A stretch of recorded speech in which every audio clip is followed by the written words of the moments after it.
Hello, hello, everyone. Thanks for dropping in. You have reached Healing Body, Mind, and Soul, and I'm your host, Aeriol Ascher. Today, I have the honor and privilege to be here with my friend, Kelly Fox of Lynne Coaching, and I think you're going to want to lean in to what she has to offer for you today. We are going to have a great conversation about fear. You heard me right. But trust me, you're going to want to lean in because she's going to give you all the tools to discover why it's showing up and to help you transmute that fear into power and success for yourself. So not everybody is super excited to talk about their fears, but I bet you're going to want to lean in to get the tools to deal with them. All right, Kelly, lay it on us. Well, thank you so much for having me. I'm excited to be here and to talk about fear because it is kind of a scary issue, right? Nobody wants to talk about fear, or people deny that they even have fears, right? They're like, "Oh, I'm good. I'm okay. This is fine." Right? We all kind of have that response to people when we're going through things, right? But this time in our history, a lot of people we're all equally having fears. And I think that the biggest thing that's going on right now is expectations that people are having. And some people are having the expectation that people wear masks and they stay 6 feet away. Some people are having the expectation that the government lets them go back to work and Yeah. stops all this. So there's all aspects of the spectrum with expectations and fears that are going on right now. I think too, I love this conversation, Kelly. You know, I was so excited to have you on the show today. I think too, even ancestral stuff, Kelly, of our parents, our grandparents telling us about, times of lack or some of that lack stuff or that scarcity mentality. That stuff lives in our subconscious mind deep inside that is passed on from generations and gestalts of stuff that was just imprinted upon us. And sometimes I think that people aren't even aware of the fears that are coming up for themselves, right? And that bridges over into intuition. Like our body tells us when we're in fear, and like what you just said, like, oh, it's okay, but is it really? If your body is doing something weird and your behavior is erratic, or if you're having expectations that are not being met, that's a pretty good indication to me that something primal like fear is going on. Would you agree with that, Kelly?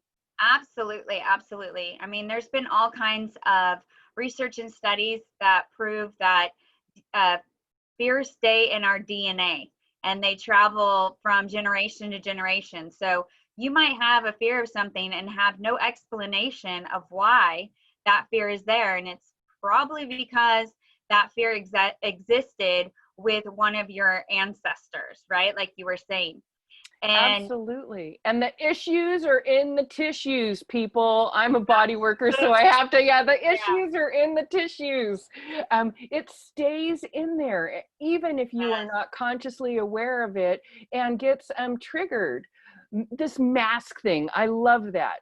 So are you working with any people to navigate through this kind of stuff, the mask thing, Kelly? What would you say about that? Yeah, absolutely. Well, I mainly deal with how my family is dealing with it. I have 6 kids, and every single one of them is dealing with this situation differently, right? They're not at school. So you've got your own little. You have your own study, own human study in your own house. 6 kids is a lot to manage. So Yeah. I just want to hang out there for a second, because I have to say that our listeners, if you have kids at home and you're going bonkers, I think that Kelly is really modeling mastery, because I love that, she's got every human type to see how is their fear going on. So what are some things that you're noticing, or what are the Yeah. reactions or the behaviors? Yeah. Well, my kids go from 17 to 3. So it is a big span, and they're all in different you know, growing periods, right? From 6, who is a brand new kindergartner, to 15, who is a new freshman, and dealing with distance learning, and not being around their friends, and not having that normal get up, go to school, come home lifestyle. And it's been really a struggle for a lot of them, of staying connected, doing their homework, feeling like it feels like summer, but it's not summer, right? And still getting their work done. Like my freshman is normally an A student, gets all of her work done, loves school, loves learning, and yet with this distance learning is struggling so much, and in some of her favorite classes.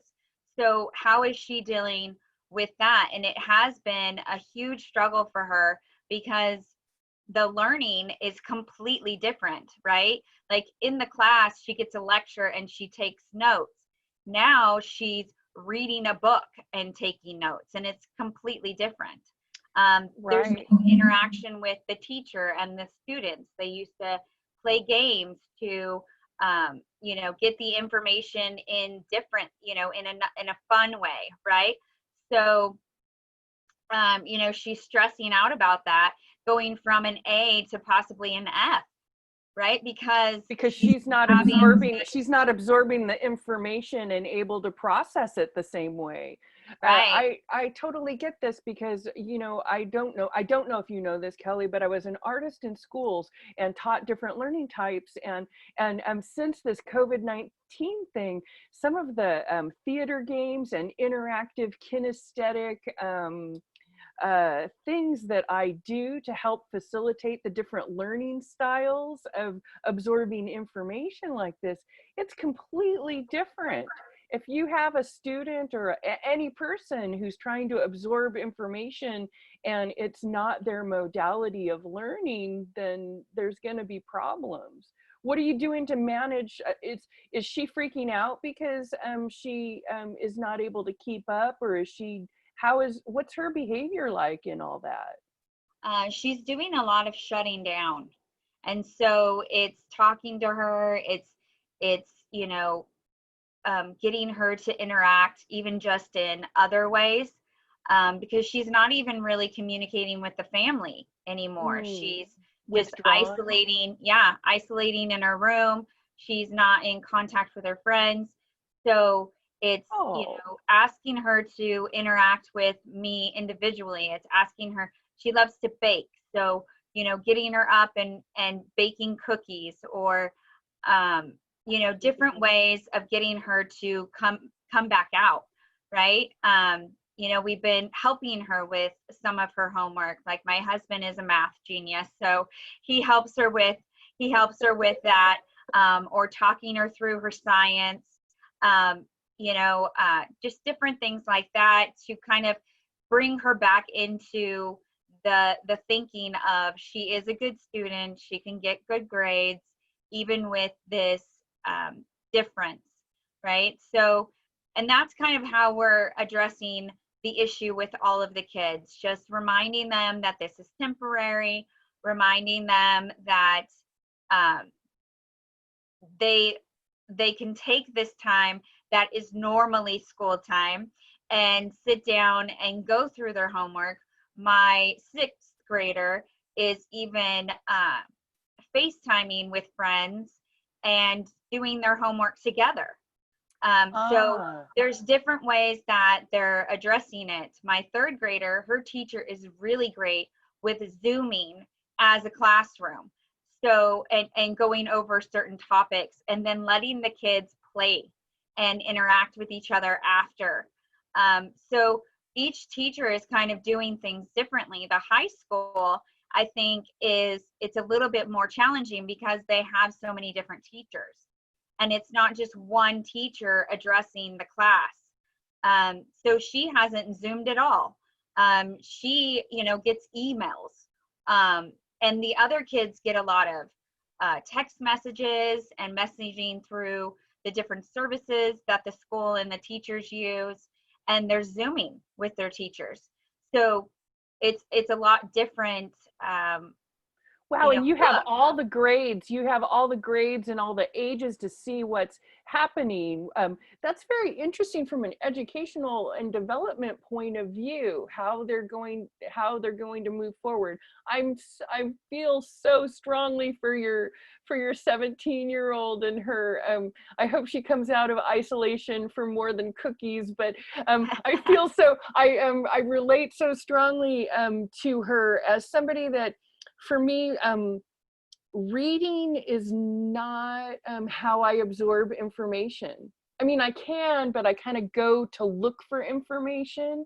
Yeah. Just my learning style. I'm more kinesthetic and auditory, so I really feel for her.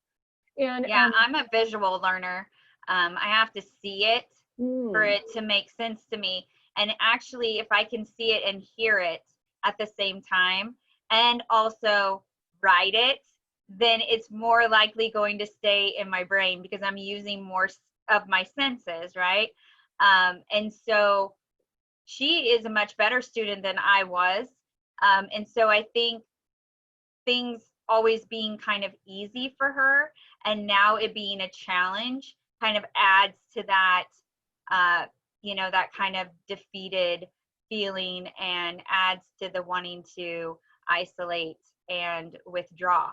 So yeah, it's definitely a challenge. But even with my husband, who's working from home, it's a challenge for him too. The kids wanting to spend time with him because he's home, but he's not really home because he needs to work, and just dealing with those differences. And he is a huge believer of wearing the masks every time we go outside, and keeping his distance from people. And he gets kind of irritated when people don't respect the social distancing when he's out, right. aren't wearing the masks or aren't staying away from him. And he actually, on his mask, it says, "Stay 6 feet away" on his mask. So everybody is dealing with it differently. I have a sister who has a business. It's a landscaping business, and they've had people cancel, and they've had people not go forward with projects because people are being more cautious about the money they're spending, right? So she's wanting us to get back to normal. She's wanting us to open back up, and for business to go back to normal because it's affecting her livelihood, right? So everybody is having a All different the opinion. perspectives, yeah, Yeah, all the perspectives. and kind of also expecting others to have the same reaction to this situation. And so that's how expectations can come back into play as well. And it's almost to a point where you don't want to post something on Facebook or in social media because you'll get someone with the opposite opinion coming in and attacking you, right? It's almost become a political issue or a religious issue that people how they shy away from those types of the forbidden topics, yeah, right? That right?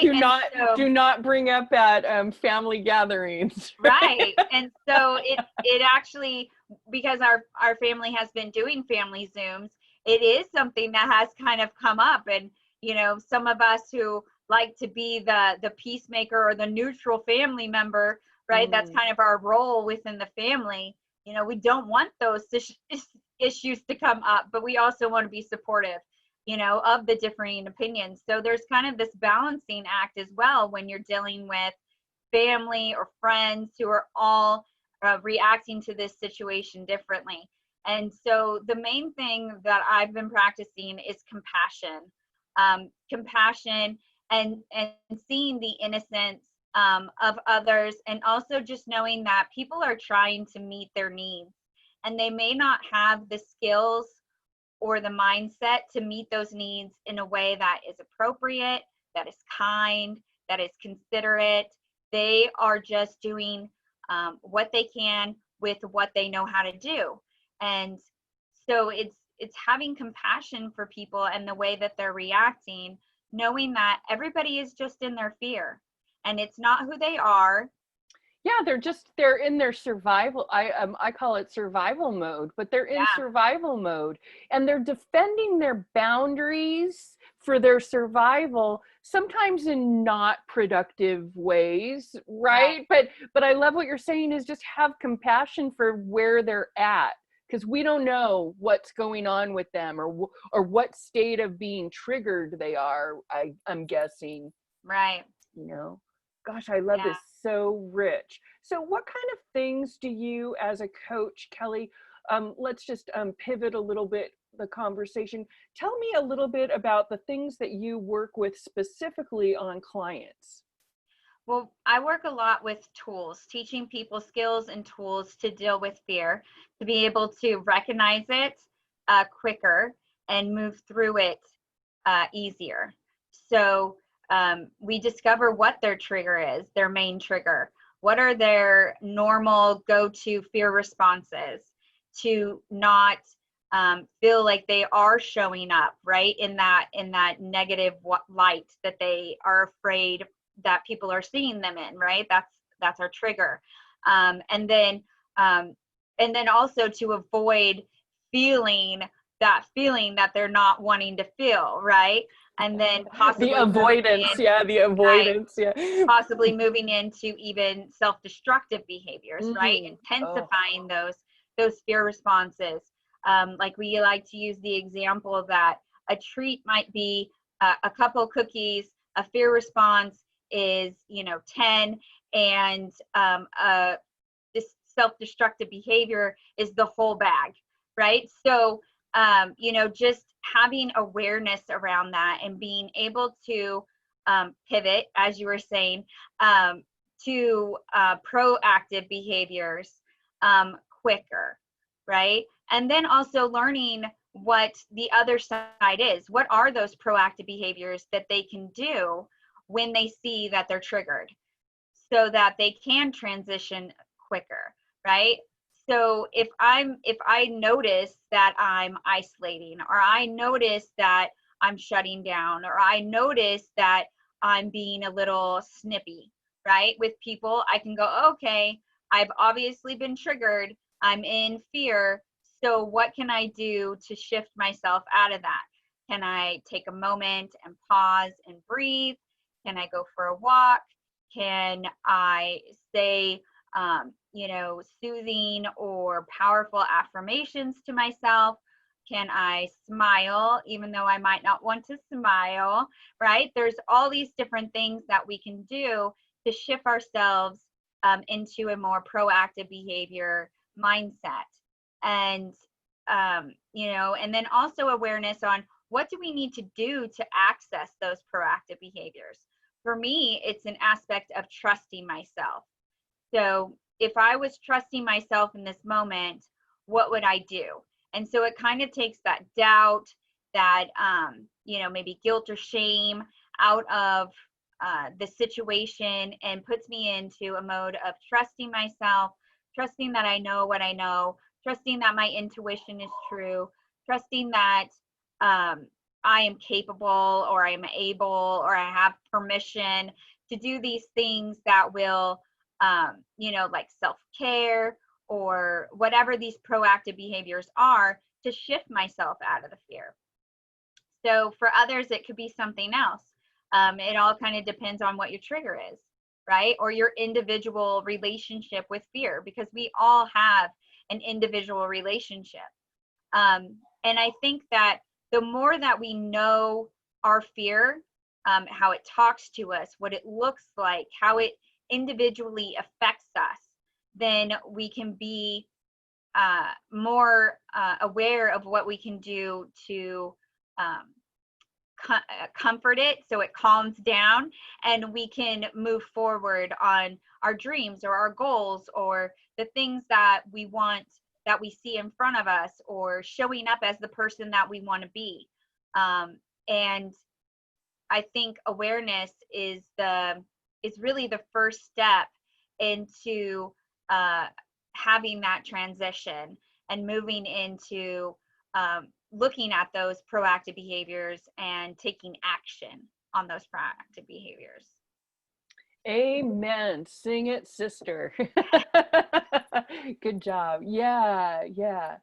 So, Kelly, if any of our listeners would like to lean in, and maybe they're going, oh man, I got a lot of kids at home, or I identify with that, or I'm starting to feel something bubbling up, and maybe they would like some assistance in identifying some of these fears and some help to adjust some of those behaviors and states of mind. Tell our listeners how they can reach out to you, if you would. Yeah, the easiest place to get a hold of me is on my website, which is kellylynnecoaching.com, which is Kelly, Lynne, Lynne, coaching.com. And my email is just kelly@kellylynnecoaching.com. So those are probably the easiest ways. Awesome, awesome. And now, if people are online, I think you mentioned to me that you've got a great Facebook group and you're doing some ongoing live stuff. Can you tell us about your community and how you're serving them online, not just one-on-one stuff? Yes, I love the group atmosphere, how when people who are wanting to be better come together and the energy that's involved in that. So I love interacting with groups. I feel like we all add something to each other and build upon, and the energy just gets amazing. And yes, I have a Facebook group and I interact on that, as well as my public page. I also have a podcast, and it's a way. What's the name of your podcast again, Kelly? It's called Fearless Generations. I do the podcast with my mother, who is also a life coach. And so we share how the fears between the generations can be the same or can be different because of how we grew up and the different stages of life that we're in.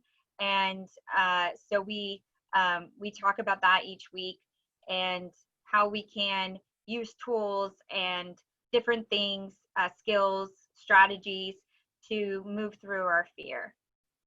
Wonderful.